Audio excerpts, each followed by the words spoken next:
Hi guys, back again. With this video I want to go over a simple thing that can improve your miniatures pretty much instantly without hardly any effort and for a little cost as well.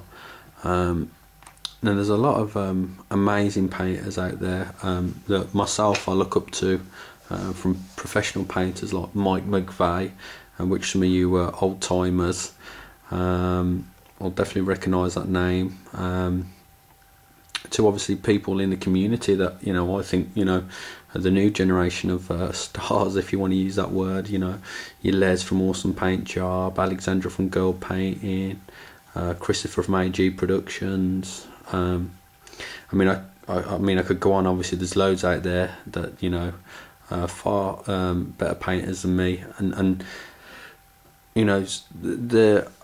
what I'd say at the forefront of the gaming, the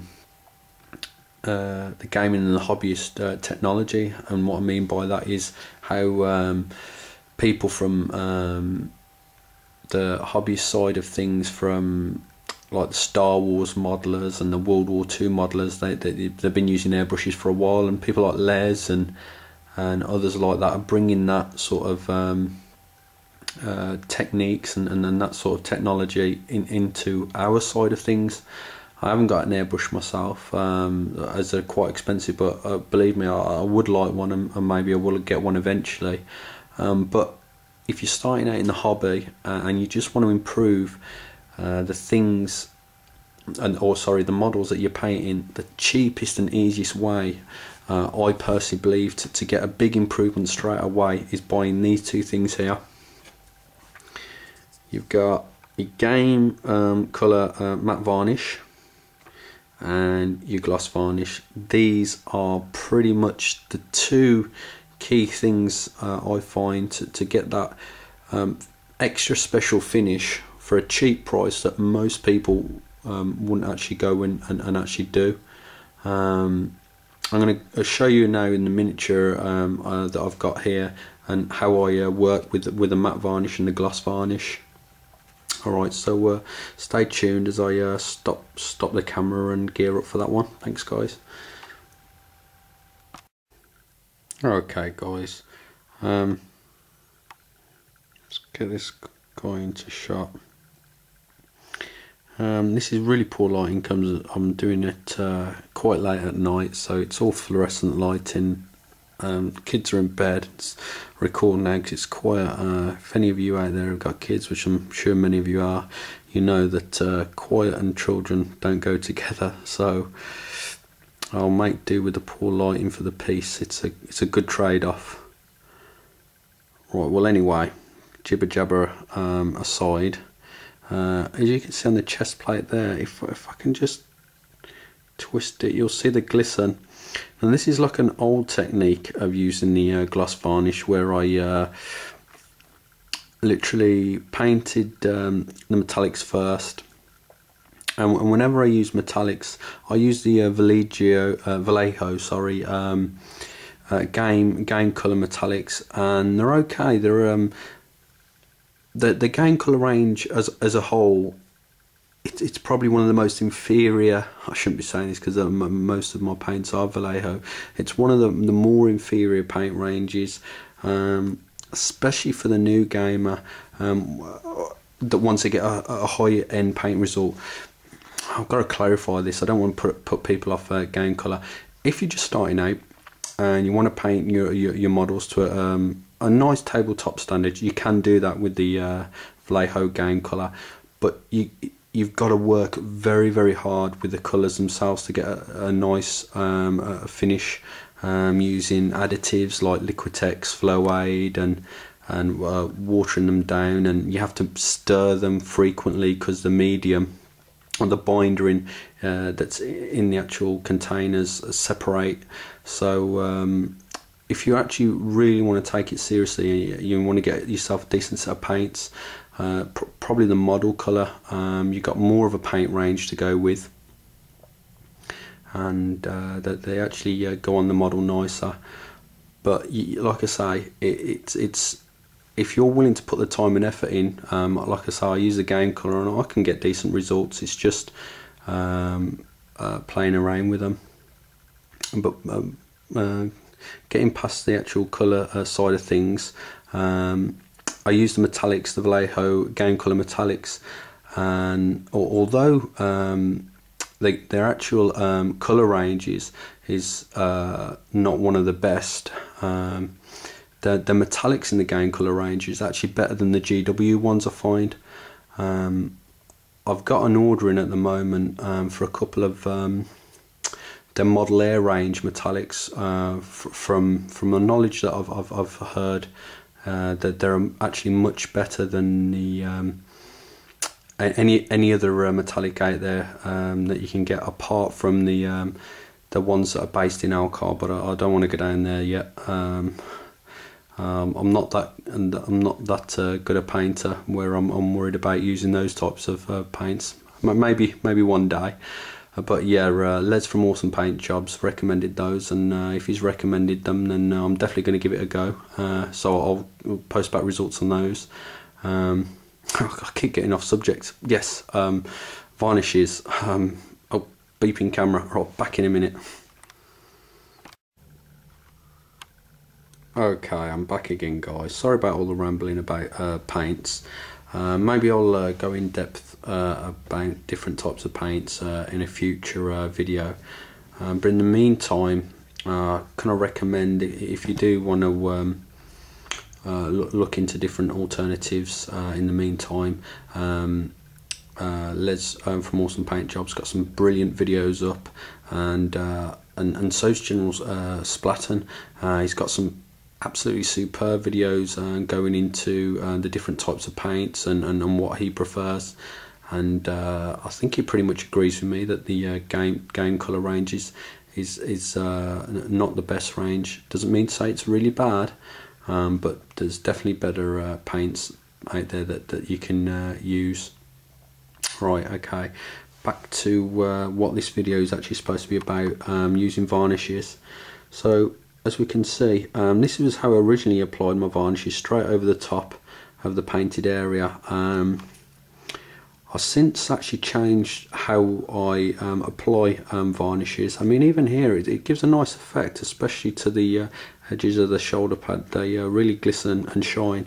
But now I actually add like a slight drop of matte varnish to the mix, because the gloss leaves it looking just maybe just a tiny bit too wet, maybe. So maybe 3 parts gloss varnish with one part matte, so 3 drops of gloss and 1 drop of matte varnish.